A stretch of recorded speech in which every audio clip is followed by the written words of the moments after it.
everybody. It's me, Timmy Flyers Guy, a.k.a.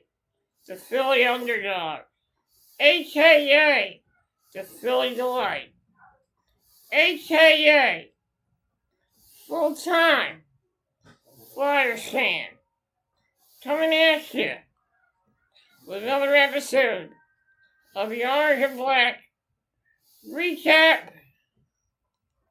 Let's get into the recap. Yesterday, the Philadelphia Flyers faced off against the Edmonton Oilers. Flyers were on a tear in that first period. Scored 3 goals. 3 goals in the period for the Philadelphia Flyers. We had Denver Borky getting his first goal of the year, giving the Flyers the 1-0 lead.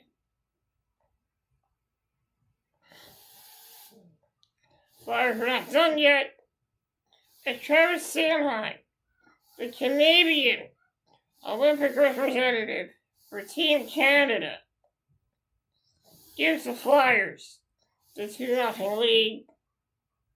And then after that, Bobby Grinch increases the lead at 3-0. Flyers are on the roll in that period, but let's not speak to, let's not count our chicken. Let's not count our red yard. Let's not count, alright. Okay, but hold the phone. Everything comes back. And they put the puck in the net. They narrow the lead at 3-1. Going into the second period,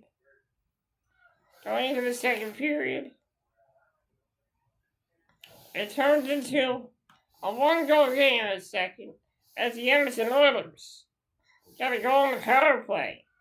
And it was a 1-goal game. A 1-goal lead for the Flyers. Going into the third, things were looking tough for the Flyers. They had to kill off another penalty, which they did. And they had to survive an Oilers onslaught. But after that, it was Nick Seeler, out of nowhere, increasing the Flyers' lead to 4-2, his first of the season. And then, Edmonton pulled the goalie for the extra attacker. Flyers are trying to fire that puck into the empty net. They kept missing the empty net until Owen Tippett got the empty net goal, increasing the Flyers' lead to 5-2. Flyers beat the Edmonton Oilers 5-2. Flyers are still in third place in the Metro with 39 points. Washington Capitals have 38 points. As they got a point in their game against the Blackhawks. As they lost to the Chicago Blackhawks yesterday. Washington's next game will be against the Anaheim Ducks, the same hockey team that we will be playing on Tuesday. And right now, the New York Islanders still have sole possession of second place in the Metropolitan Division with hang on a second. Alexa, what is the record of, Alexa, what is the record of the New York Islanders this season? This season, the New York Islanders have a record of 23 wins, 15 losses and 4 overtime losses. They are in second place in the Metropolitan Division with 50 points. Right now, the Islanders are in second place with 50 points. Washington is right behind us. They are a point below us at 38 points. Washington has a game on Monday. Hopefully Anaheim gets the victory. if Anaheim doesn't win, the Washington Capitals could pass us. And the Flyers can go right back down in fourth place. But here's a scenario. There's two different scenarios here. If Washington loses, they still have 48 points. If we win on Tuesday, we can distance ourselves a little more from the Capitals. If we beat the Anaheim Ducks on Tuesday, that gives us 51 points. And it has to be 48. But if the Capitals win on Monday, win tomorrow, then that could mean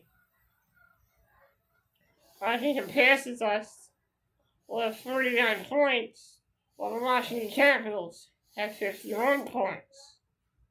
But if Washington wins on Monday, and if we win on Monday, then we'll be tied with the Capitals for second place.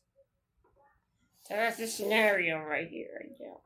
But anyway, great game for the Flyers last night, great game for the Flyers last night. The victory, you need to start off the second half of the victory.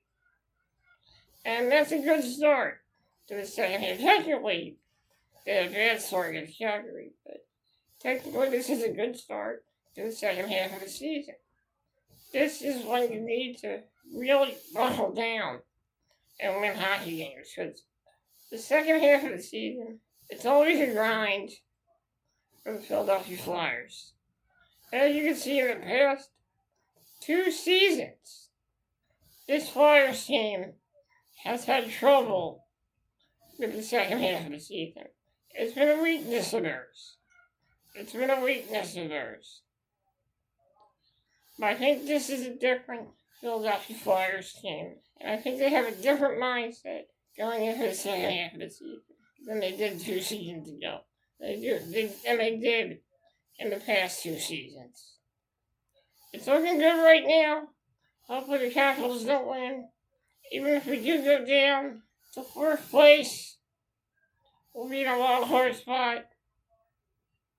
And we can still get back in the second place. This team is capable of getting back in the second place if they fall down to 4th place. I seen this team go down and go back up. It's like, you see, hockey is like, it's like the stock market. It fluctuates, and sometimes you'll be up, sometimes you'll be down, sometimes you'll be at the top of the division. That's just how it goes sometimes. And despite how annoying and asinine this playoff format is, you can't make excuses. You still have to win games, and you still have to find a way to sneak into the postseason. But we're not going to talk about the postseason yet. We get into the month of March, then we'll start talking about that. But right now it's January, and usually what they say is, if you do good in March, then you're set. And hopefully the Flyers can get through this grind of January, going to February, second week of February, for the Olympic break, then come back from the break, and find ways to win. The last time with the Flyers did have their troubles after the Olympic break. We all remember what happened in 2006 when the Flyers came back from the Olympic break. They had games. And they had a game where they played Tampa Bay. They were shut out 6-0. They played a game against the Rangers, which they were down 2-0, came back, tied it up. They got a point in that game, but fell short in overtime. But, they got past it. That was a different season. Also, I do have my concerns about the Olympic break, especially with the Olympians going to the Olympic break.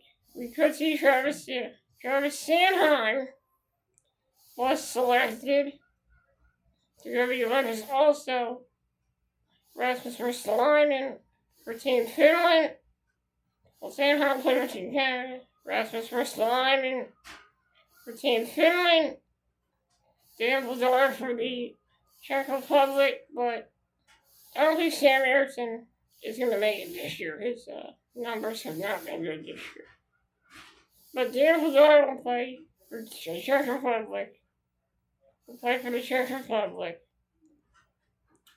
So those are the Olympians for the Flyers. The reason why I have Alexis Sanchez. Olympic breaks really take a toll on the team. 2010, we were lucky that no players got hurt in the Olympics in 2010. We were lucky for that.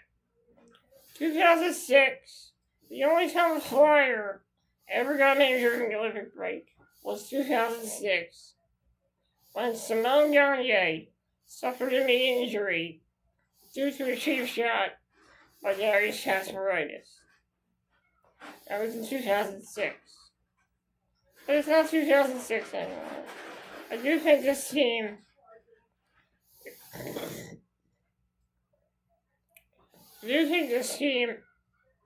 is capable of making the postseason. A lot of people are going to doubt that. I understand that, but I think this team can do it. I think this might be the year. I mean, I said that last year. I said that the year before. But we have a different coach. This team has a different mindset. I don't know if this team will make the playoffs this year. We'll see about that when we get into March and into April. We'll see what this team is truly made of going forward. But like I said, I believe in this team. All year I've preached positivity. I've preached this path of positivity. And it's been working out. It really has. And if you stay positive and you stay hopeful, good things will happen. And that's the key. That's the key in life. If you stay hopeful, you stay loyal to your team, things can happen. Good things will happen. And for you, I've been keeping the faith for years. And, being a full-time Flyers fan, it's not easy. It's a grind. It's a mental grind. You know how I get through it? I stay hopeful. I stay loyal. I stay faithful. I don't quit. I don't give up. I don't run away when things get tough. I don't move to another city because I can't take it. I do things my way. The full-time Flyers way. And that's how I do it. And I believe in this team. It's been playing some good hockey. They're fun to watch. And night after night, they give everything they have out on that ice. And there's a lot of people that have their doubts about this team. They have their doubts about Rick Tocchet. But in my opinion, I think Rick Tocchet is doing a pretty good job. The players are listening to him. They're getting the message. And they're buying into his philosophy as a hockey coach. And I believe this team, I believe a lot of good things are to come for this hockey team. And I believe this team is due. This team is due.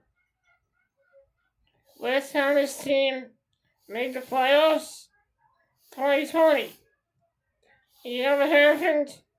The pandemic robbed all of us, not just not just Flyers fans, but fans of every team, wrapped every fan of a real playoff experience. Hopefully this year, Philadelphia will have that experience. If it does happen, I'm going to say it like this. If it does happen, it's going to feel like we finally got that 10-pound weight off of our backs. That's what it's going to feel like. Because honestly, not making the playoffs, it feels like this enormous weight that's on our backs. And once the Flyers, if it does happen, it's going to feel like we took this heavy weight that was on our backs off. And that's what it's going to feel like if this team can do that. But let's not talk. But honestly, we're not at that point yet. Once we get there, we'll see what this team truly is made of. Come March and April 1st, we gotta get through. January, we gotta get through the first week of February. Gotta get through the Olympic break. And then we got into late February and into March. That's when the true test begins. Guys, thank you for joining me here on the Orange and Black Recap. I will see you on Wednesday when I recap the Philadelphia Flyers Anaheim Ducks game. Hopefully this team will still be in third place when I join you for the next episode. Hopefully, maybe even be in second place when I join you for the next episode of the Orange and Black Recap.